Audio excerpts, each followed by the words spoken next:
Hello, it's good to see everybody. We're here today for a segment of Superintendent Spotlight, and I am Amber Bock. I am Superintendent in the Westborough Public Schools, and this has become one of my kind of all-time favorite new ideas. I've been wanting to do this for years, to get to a place where we could provide an opportunity for good conversation and a chance to bring video in, an opportunity to let people see the inside of the district on the ground, kind of that more complexity of what teaching and learning is that people don't always get to see.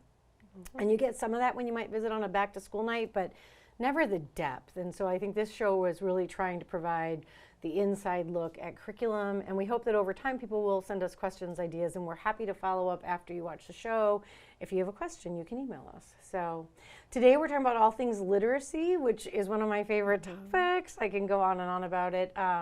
In my early training days, I was a literacy specialist, and it's been a real love of mine. And so today I am super happy to get some coveted time with our two K-8 literacy specialists. We have Christina Cooney, who does K-3, so she's across the 3 schools. I'm just going to talk a little bit about what she does.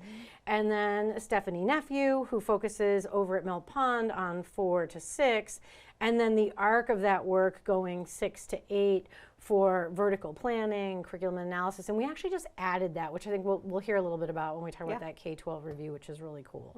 So we're going to dive in to talk about literacy, data, the work we've been doing with the review, and give people an update. So I'll try to ask the questions parents might have, and we'll dig deeply into that. So I wonder if you two could start by just kind of talking about, so what do curriculum specialists do? Like, what are you doing every day? And if you two could share a little bit about the complexity and the fun of the work. Sure. I mean, we wear a lot of different hats, which I think is really fun. I think that's one of the best parts about our job. So on any given day, you know, I might be in classrooms supporting the work of teachers, either, you know, getting writers' workshop up and running in the classroom or working with students.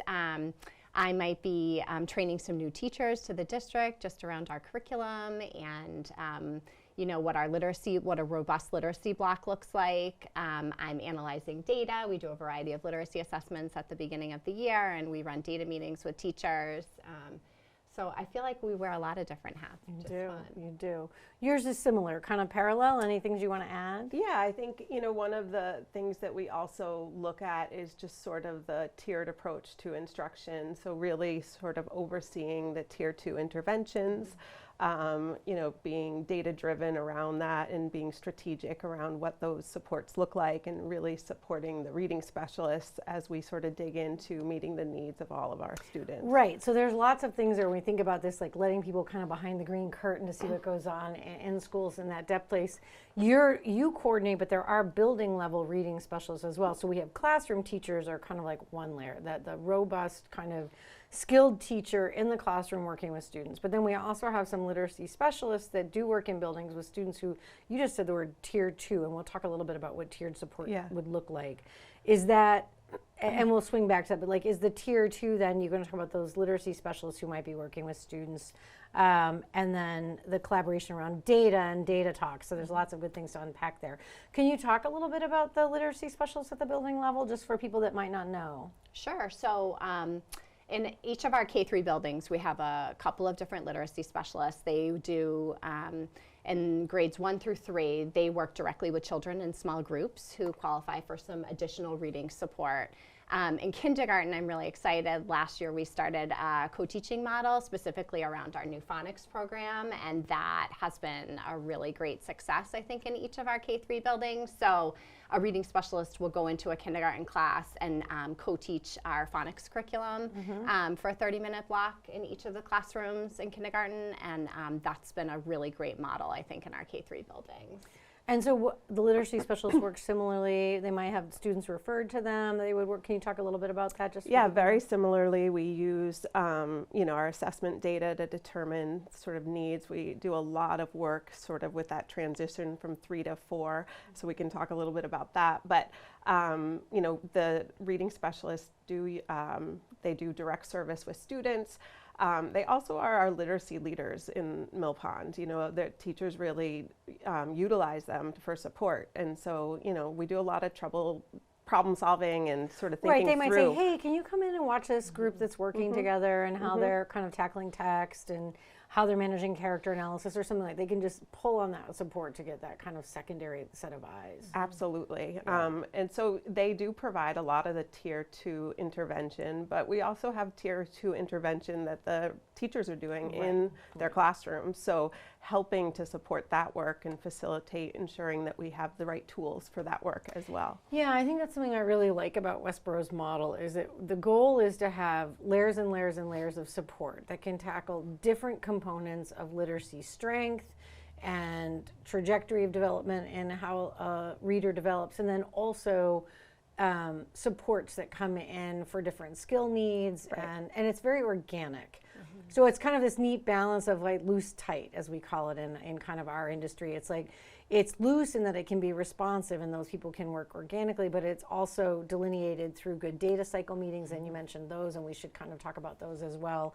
So that the idea is you have all of these professionals that are kind of working together to just be cycling through, keeping eyes on kids and watching what they're doing that's amazing, and then also being there to provide some support. Does that kind of capture the picture of it? Yeah, and I think one of the things that's so great about it is because you have multiple eyes on a child, like that everyone brings a different lens to that work, and so we're able to go really deeply into supporting children in their reading and writing development. And I like the fact that you guys then can also bring a district overview. So like somebody might be like, oh, this little reader is struggling, and you'd be like, this little reader is a package of both in the building, in their classroom, and then in the district. And so it helps our parents and our teachers to see kind of the range of skill development. And I think that, and again, there's so much fun to talk about here, but that the trajectory of literacy development, I think people tend to think of it as somewhat linear. And it's not. It's so organic, and you can have immense strengths and then pockets of weakness. And I think, and we'll talk about the fragile third grade reader. I have it on my list to kind of come up to that I want to talk about. So you mentioned something. I'm going to swing back because my job as the facilitator is just to kind of keep asking you guys good questions. You mentioned that something you're really liking is that we have kindergarten spaces where we're doing co-teaching. And you said we started that this year. Last year. Okay. Yeah. But that wasn't when we started doing the phonological work. We actually started that coming out of the review in 2019. So I'm going to take us back a little bit and just talk about the fact that we did a K-3 literacy review in 2019. And I liked that because it was to just make sure we were looking at adding new data, new screeners, and then also some additional tools was kind of our objective. And so you brought together a whole giant team, the two of you and a bunch of teachers and some of those other literacy specialists, and dug into really looking at a whole bunch of programs and information and data and made some cool decisions. And that's really what a review does. And then you tier out the interventions over several years. So when we did that review in 2019, we added PD, data analysis, and curriculum came out of that initial review. And I kind of want us to dig into what those things were. And I also liked the fact that when we came in on that review, we kind of hit a little bit of the sweet spot in the sense that there was a lot of work and discussion out in the parent world around dyslexia and all sorts of reading strategies and kind of what was the best way to do the work. And so I felt like we were kind of like right in the mix there. We were a little bit in front, but not right out front. And we wanted to come in and kind of look at what we were doing. So I wonder if the two of you could talk about kind of that K-3 review, what we learned and kind of what decisions were made. So that's a good one. So I think initially we looked at it through the lens of our 3 tiers of intervention, our tier 1, which is the whole classroom instruction, tier 2 intervention, and then tier 3. And we were looking at the discrete skills of reading and determining sort of where our assessments were in terms of meeting all of those discrete skills, being able to identify those discrete skills and the strengths and weaknesses within kids and be able to use that data to inform instruction. Was one of the first layers of things that we did. And then we also talked about how we could make our tier 1 instruction more robust in focusing more specifically on phonics. And so the 2 major recommendations that came out of that review, we incorporated dibbles in K, I think now it's K through 3. And we also incorporated a phonics program that we've established in K3 as well. And I think it's important to note a couple things because my kids are older, so I've got a 28-year-old and a 26-year-old, which does date me. And so my children went through Westborough Public Schools, and so I know that they were gathering data on my young readers, and Absolutely. that they got phonological work, and that they got targeted lessons because I could pay attention. Because you can bet I was one of those parents that was watching closely. I had all my letters on the refrigerator. Sarah, I had to group them strategically. Kevin took them all in at a bite. So, you know, as a parent myself, I was kind of watching that literacy work, and I felt that it overall had a strength and a balance to the way that the kids were kind of moving through their learning. But we wanted to get something that was more targeted and strategic and research-based, and that was like part of what was going on in the industry was just asking people to have more systematic, guaranteed instruction. And so, you know, listening to that's really what you were talking about, where you like came in and kind of like refined what we were doing. Absolutely. Ensuring that there was consistency across 3 different schools, and sort of refining that strategic approach to teaching phonics. And I think one of the things that I like big takeaways from something. One of the things I really liked was that when our faculty really looked at it, you know, they had a good sense of students who needed more and they were getting more, and they had students that they felt were flying, and they were making sure that they were inspiring them and stretching them as readers. But the underlying data around dyslexia was saying that later you can have a reader that might fragment, right? In like the classic, and this relates to the fragile 3rd grade reader we'll talk about, in that 4, 5, 6 phase, right, as you get into complexity of text.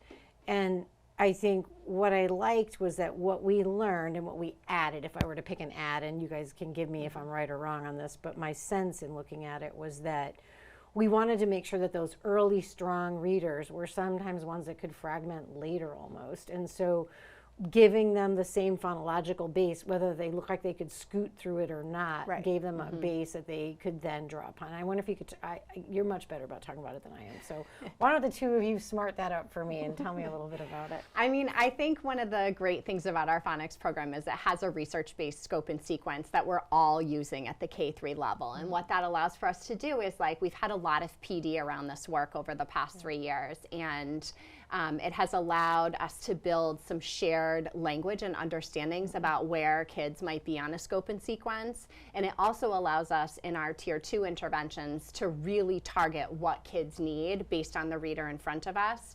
And so I think that, you know, the beauty of having a program is, like, so we don't teach programs, we teach kids, the kids in front of us. But I think that what it allows us to do is take this evidence-based, this research-based program, and then think about the learners in front of us, and then really robustly have that strong Tier 1 instruction that then kind of moves into Tier 2 as needed to meet the needs of our learners. And is a piece of the overall toolkit of what kids are experiencing in a day. But I love, it's such fun work. Like, this is what I've been dying to have this session.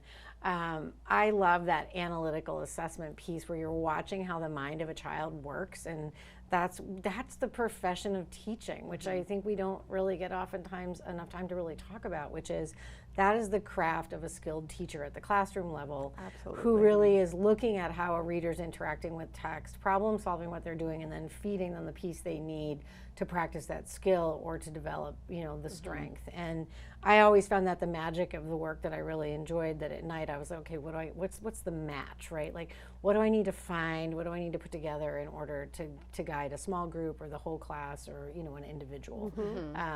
So you have those pieces. So we did in the big piece around the review was that we did an in-depth assessment, and we ended up where we didn't think we were going to be. Like, a lot of people thought we were going to go with foundations at the time because it was like the hot program and it had been around the longest.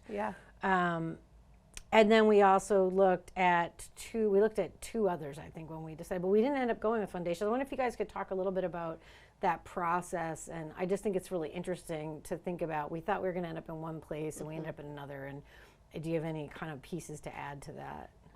I think in terms of, like, Foundations is a great program for sure, but you know, research is ever evolving and thinking about what kids need. And the current program we use, From Phonics to Reading, was developed by you know, a teacher researcher / researcher from Harvard University, Wiley Blevins, and he has some components of the program that are very much aligned with what current research practices are that Foundations just did not have. So like, kids are reading decodables every week that that directly target the phonics skill that's being taught, and he has the reading and writing of connected text, which is a big part of his program. He, all the latest research is now saying that we really need to be focusing more on like the blending of words versus like all the segmentation, which segmenting words is a huge piece of the Foundations program.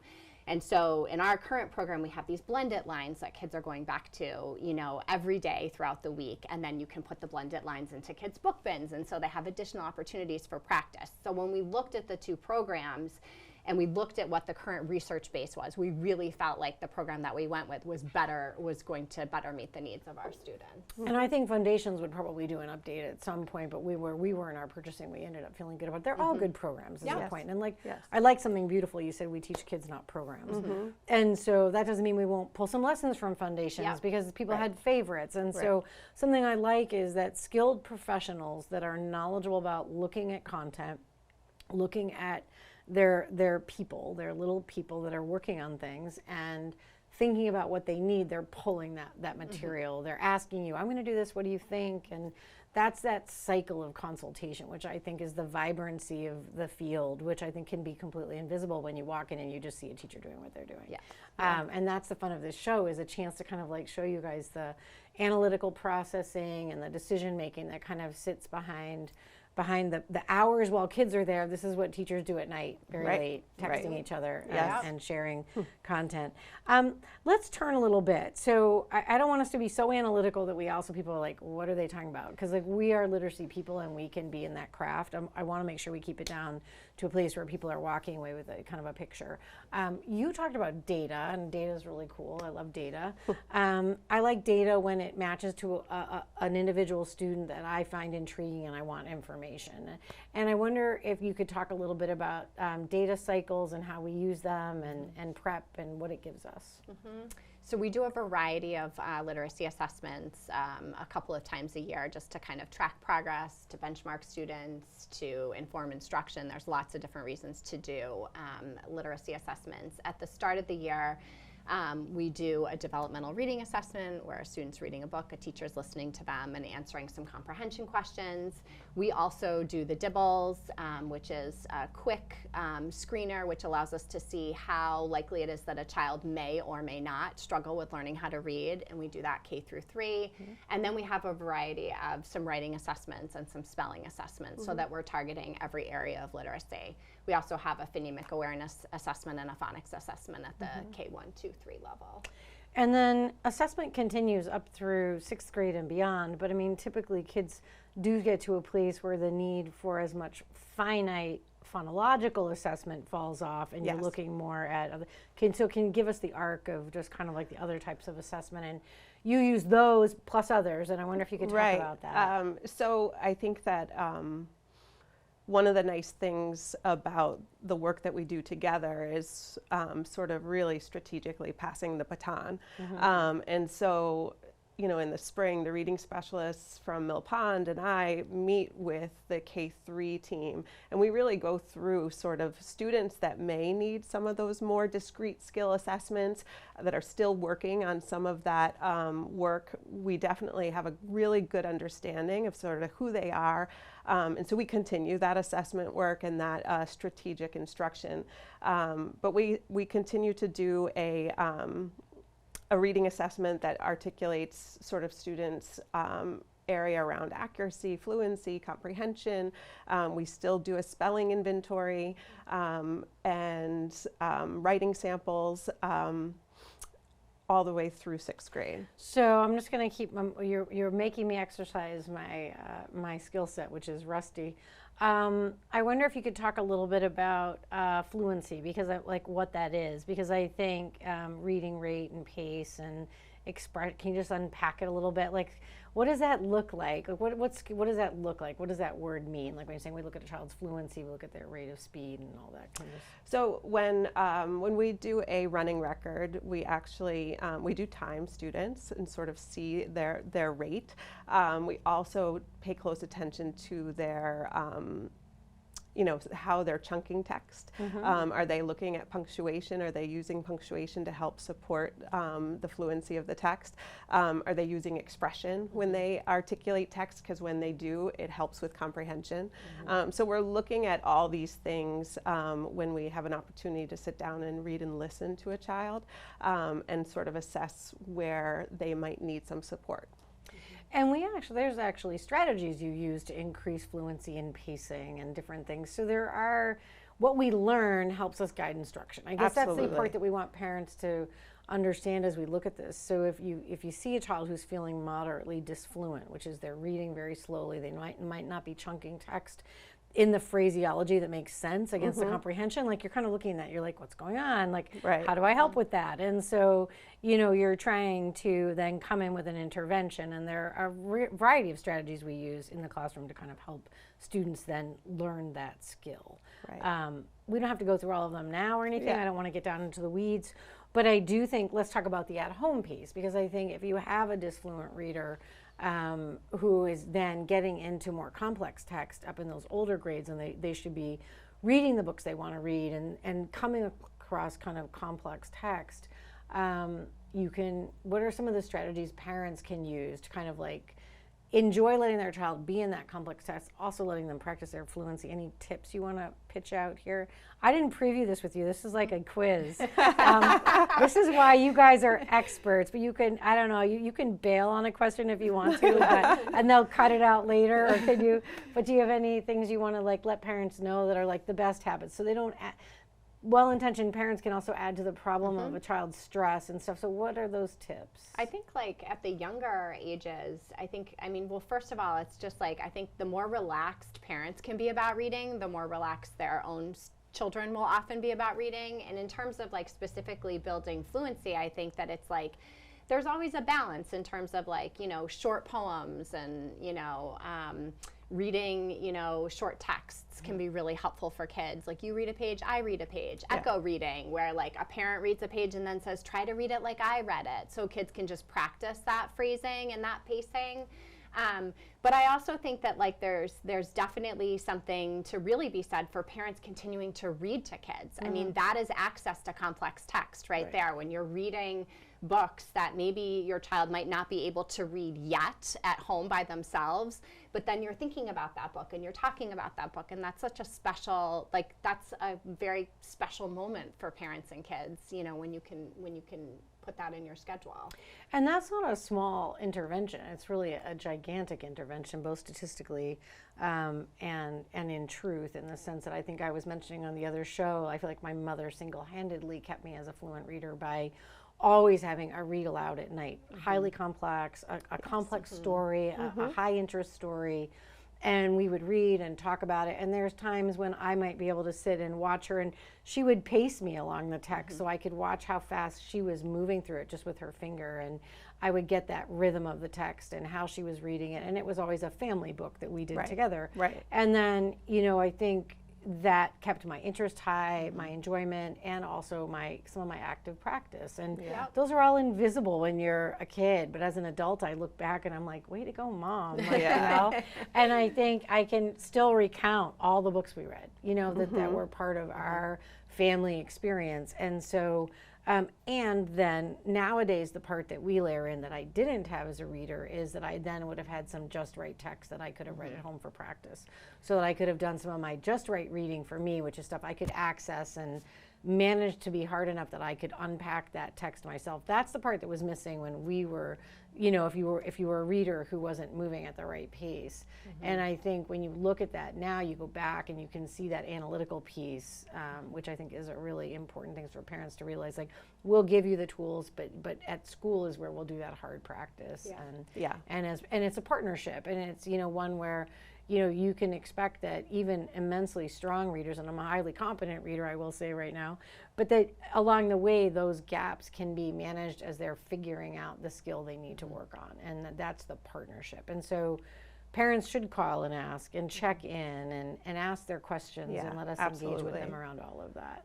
And I think one of the things Christina mentioned, which I think is so important, is creating a joyful experience. I think that reading volume is so important for all readers. And so, when kids feel like they want to get that book and open it up and get back to the story, and they continue to do that reading, that's when we see enormous gains. When kids are really avid readers and they're getting all that time with text. And there's tons of really neat classroom-based strategies that, are small and large, that embed in a regular classroom that support readers doing all sorts of real practice. And I think, those are the things, and you're the two people who kind of give people those tools, that give them the strategies and the things that they can do. Well, I think one thing that we missed in terms of the reading assessments that we do at the beginning of the year that are so important is interest surveys. Like in 4 through 6, we do these surveys with students to get a sense of what is it they enjoy reading? What books have they liked in the past? What authors were their favorites? Because if we can get the right book in a student's hand, it makes all the difference.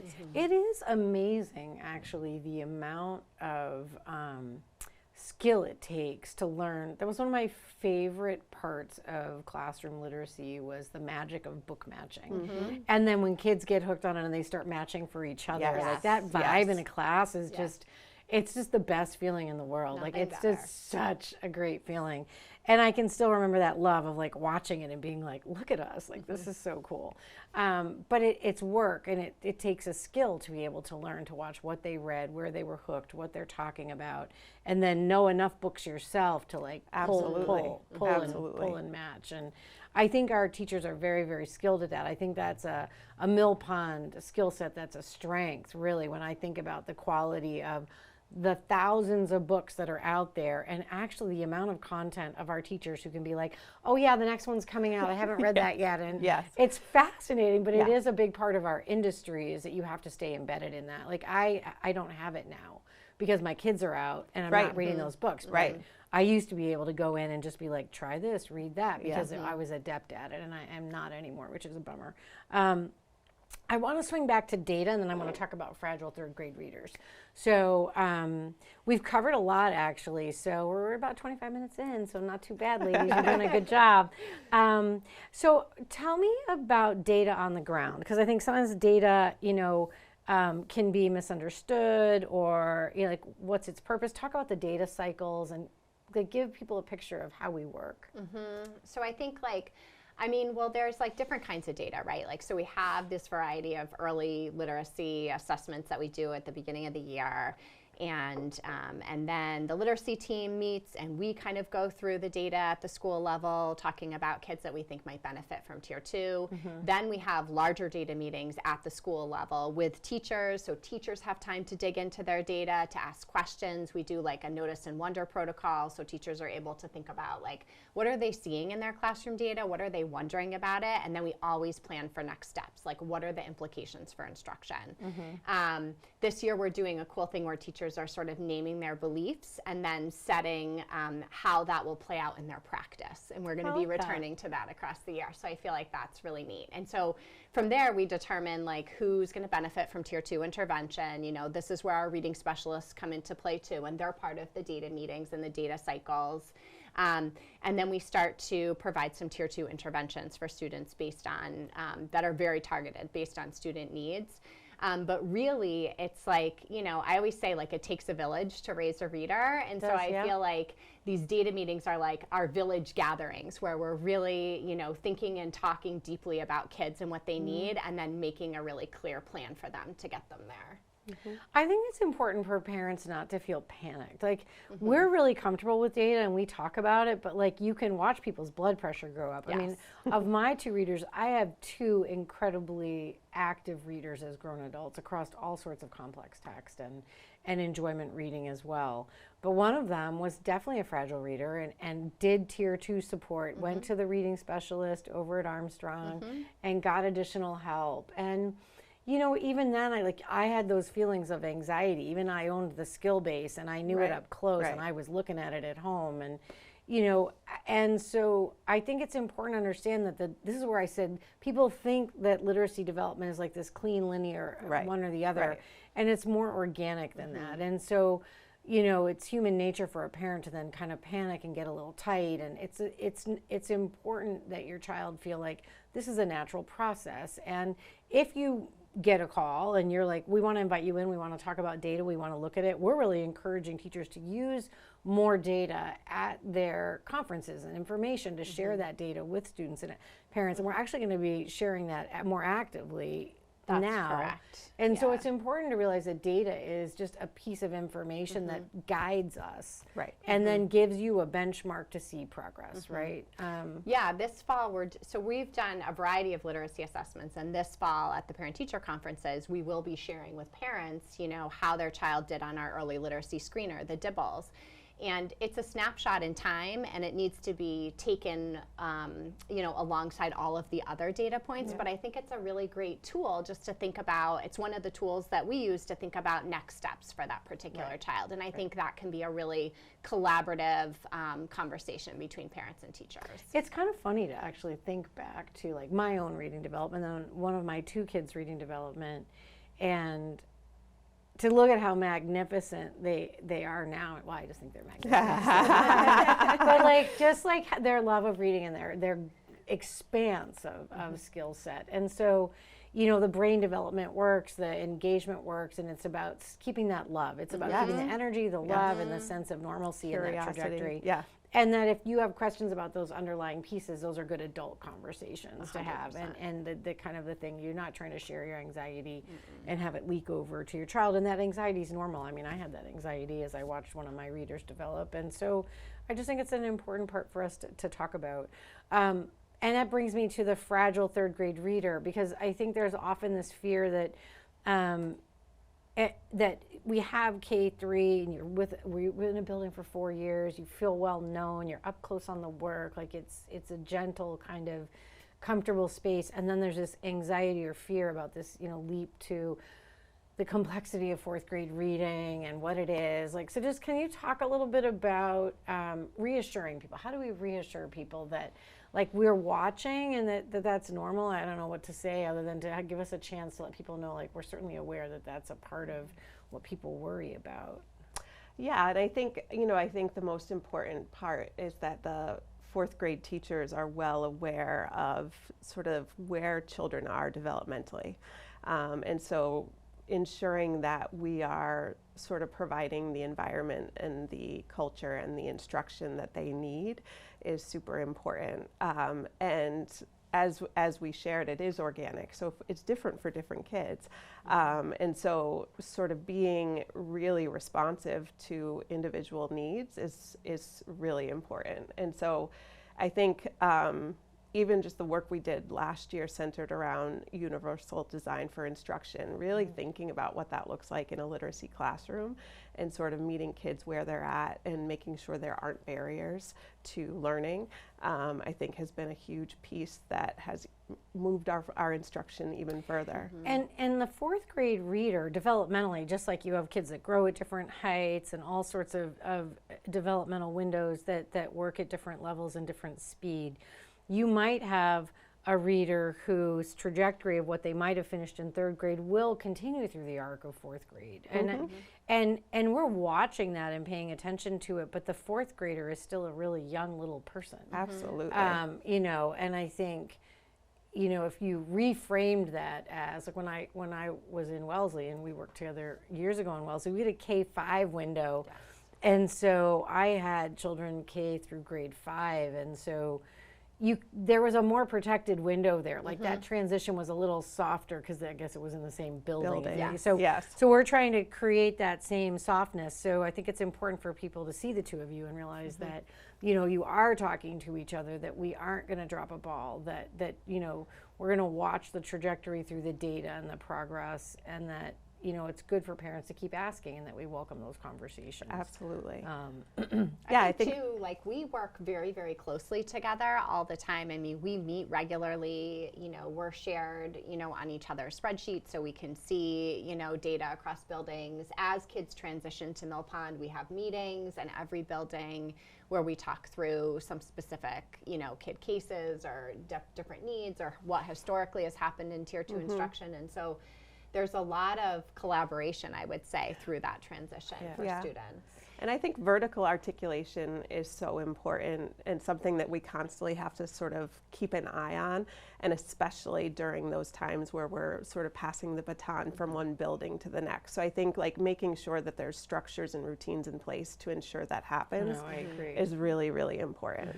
So we've highlighted a couple pieces. We've talked about data, we've talked about the review, the phonological arm that we strengthened with some new curriculum, and we've looked at the robust classroom with skilled classroom teachers being really the center of the best work, and then these other tiers of support kind of coming in and also out as needed to make sure that readers can develop. And that you guys are always doing professional development with all our staff. You emphasize new teachers, and then all teachers in terms of collaboration and coordination, which I think is really great. I wonder if we could take just like 1 or 2 more minutes. We wanted to really keep the show as tight as possible. Maybe we'll do a part 1 and a part 2, because I love hanging out with you guys. I wonder if you could talk a little bit about, then we did, after the implementation of this, we came back and we extended the review, right, to be a K-12 review, and you guys just finished that at the close of last year.